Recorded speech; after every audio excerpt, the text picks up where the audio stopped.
அனைவருக்கும் கோபிநாத்தின் அன்பு வணக்கங்கள் நண்பர்களே.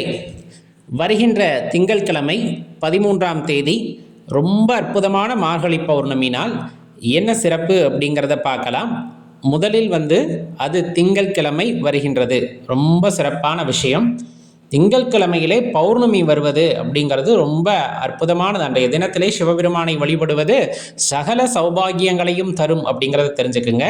அன்றைய தினத்துடன் திருவாதிரை நட்சத்திரமும் கூடி வருகிறது. ரொம்ப அற்புதம்.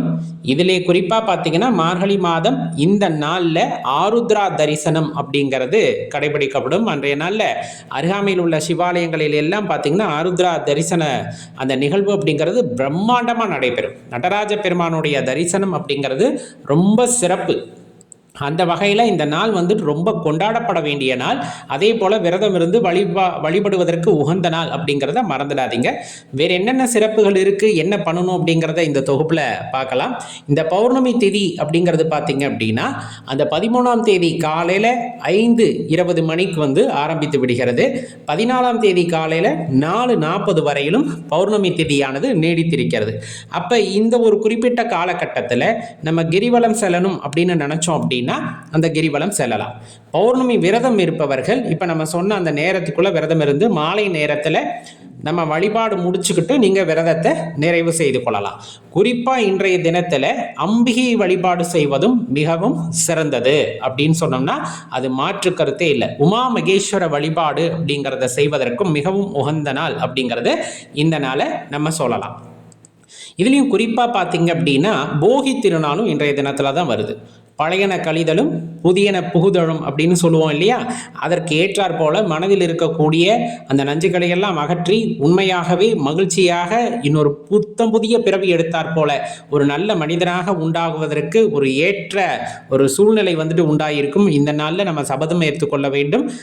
பழைய விஷயங்களை எல்லாம் எரித்துவிட்டு புதிய விஷயங்களான உலக நன்மையை நோக்கி நாம் நடை போட வேண்டும் அப்படிங்கிறத நம்ம ஏற்கனவே சொன்ன மாதிரி அம்பிகை வழிபாட்டிற்கு ஏற்ற தினம் அப்படிங்கிறது இதுதான்.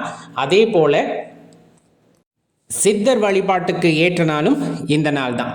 இதில் நம்ம ஏற்கனவே சொன்ன மாதிரி சோடச கலை நேரம் அப்படிங்கிறது இதில் வரும். அதே மார்கழி பௌர்ணமியில் வர்றது இல்லையா? ரொம்ப சிறப்பு, தவற விட்டுறாதீங்க.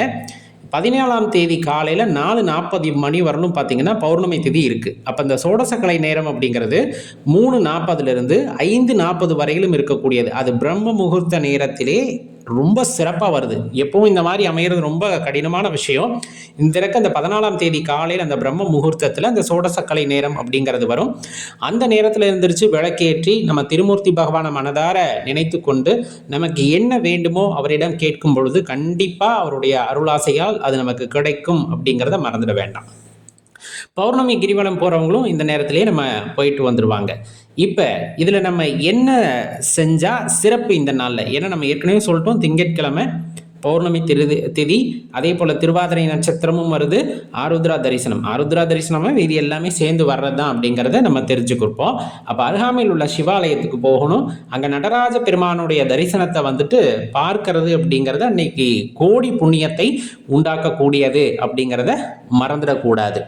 அப்போ இவ்வளவு சிறப்பான நாள், இதை எக்காரணத்தை கொண்டும் தவற விட்டு விடாதீர்கள் அப்படின்னு தான் அடியேன் அனைவரிடமும் வேண்டி விரும்பி கேட்டுக்கொள்கின்றேன். மறக்காம உங்கள் நண்பர்களுக்கும் தெரியப்படுத்துங்க.